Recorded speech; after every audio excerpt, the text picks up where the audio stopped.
The Hawker Hunter, arguably the best proportioned and most beautiful fighter aircraft ever designed. Now, this particular prototype Hunter at the Aerospace Museum at Cosford enabled the famous test pilot Neville Duke to smash the world airspeed record back in 1957 when he hit 727 miles an hour. It's the lessons learned from the aircraft industry and from the wind tunnel that have given Vauxhall the chance to build the sleekest four-seater passenger car in the business. How have they done it? Well, the aircraft engineers discovered years ago that it's vitally important how the air exits a shape. And you can see how the Vauxhall engineers have taken at least 2 inches off from the wheel arches. The rear screen is much narrower than you'd expect, and that contributes to the classic teardrop shape for ultimate aerodynamics. At the side, they've got skirts, which gets you as close to ground effect as you can get in a production car. The other thing the aircraft engineers discovered, it's very important how the nose penetrates the air. Now, the distinctive shape of Calibra owes a great deal to this very low nose. They've achieved it through the use of headlamps that are only 2.75 inches in depth, and they've integrated the whole of the bonnet, the headlamps, the bumper, the spoiler, and most important of all, the undertray into one smooth moulding. Now, that gives Vauxhall a world-beating drag coefficient of 0.26, but that only applies to the 8-valve car.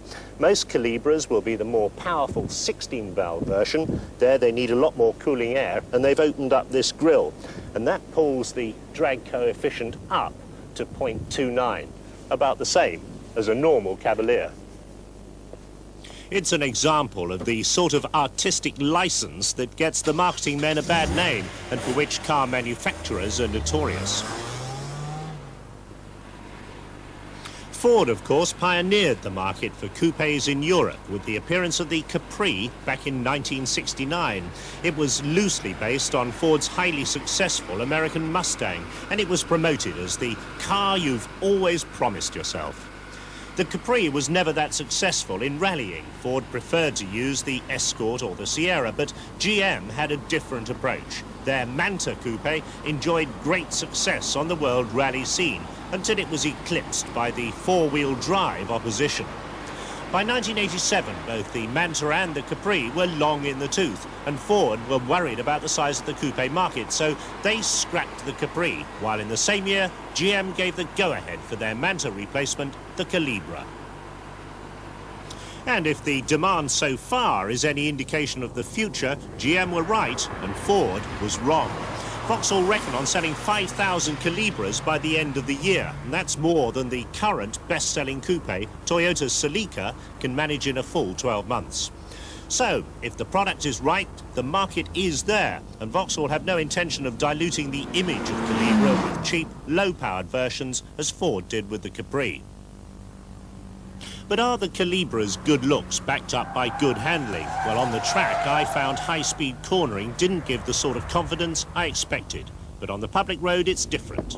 It's hardly a sheep in wolf's clothing. The performance is pretty good. 0 to 60 around 8 seconds, and Vauxhall claim a maximum speed close to 140 miles an hour. Nice gearbox, positive change, and the driving position is good. I can get quite comfy in here.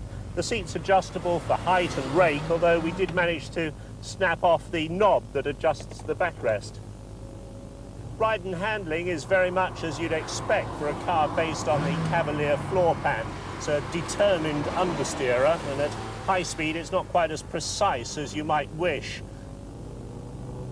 When you pull away from a T-junction, it's all too easy to get excessive wheel spin if you use a little bit too much throttle. Trouble with coupes like this, there's no room usually in the back seats. But sitting in the back of the Calibra, you've got to say there's plenty of leg and elbow and head room. You could contemplate taking 4 adults on quite a long journey in this car. I suppose I'd better get back to steering it. With the seat at the bottom of its height adjustment, there's adequate headroom for me, but there's a sunroof fitted as standard. Now, when you open it, the panel actually goes outside the car, and that saves those precious few inches.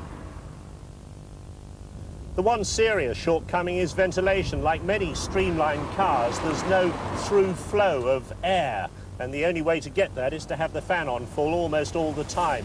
As these sloping windscreens allow an awful lot of sunlight in here, it gets very hot and stuffy. In fact, in town, the only answer is to open a window. Now, a consequence of this sharply raked windscreen is that the pillar is some 3.5 inches closer to the floor than it would be in a standard Cavalier, and I'm always bashing my shoulder as I get out of the Calibra. I'm sure I get used to it. What I wouldn't get used to is this very sharp point on the quarter light, and when you're bending down quickly to undo the bonnet, for instance, I'm sure you only poke your eye out once on it. Under the bonnet is Vauxhall's well-proven 2-litre twin-overhead camshaft engine. It's in 16-valve form here, developing 150 brake horsepower, the same unit that's used in the Astra GTE and the Cavalier 2-litre GSI. Only real difference looking down at the engine compartment is that you can't see the road, and that's because of the aerodynamic undertray. At the back, this enormous rear door occupies fully 1/3 of the length of the car. It reveals an adequately big boot, nice little storage compartments either side, not very deep, and the space-saver tyre lives under the boot floor. Split rear seats which fold down to give an average capacity for the class of car. Now, we often complain about high loading sills on Top Gear. This time we really aren't joking. You've got to pick a heavy load up an awful long way to clear and get into the boot.